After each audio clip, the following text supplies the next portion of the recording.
Hi there, welcome back to Morley Farms and Strategic Farm East.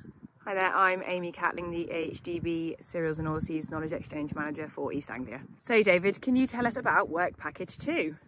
Yeah, so Work Package 2 is investigating BYDV and aphids. So as we know, the government have just come along and said, well, we'll give you £45 per hectare not to use insecticides, which is great. But what they should have really said is, we'll give you £45 to find alternative solutions. And which organisations are you going to be working with for this trial? Yeah, so we're going to be working with NIAB and ADAS on this. Okay, so what are they actually going to be doing? Right, so AHDB have got a aphid model, which you may have seen on the website. Yeah. But also, ADAS are developing a new one.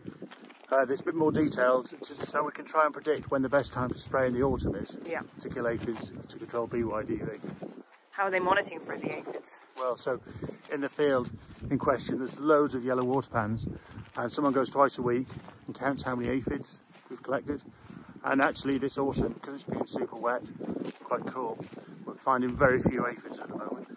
Are you looking at some of the new varieties as well?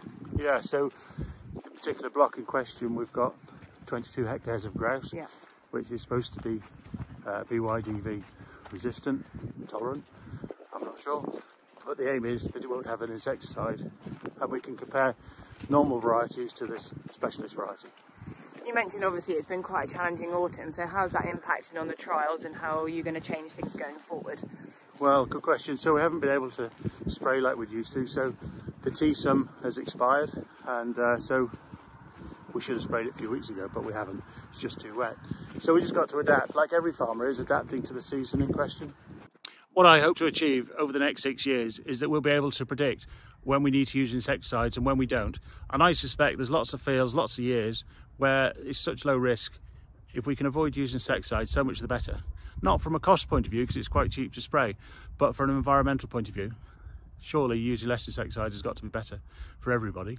Come back soon and see what we're doing next.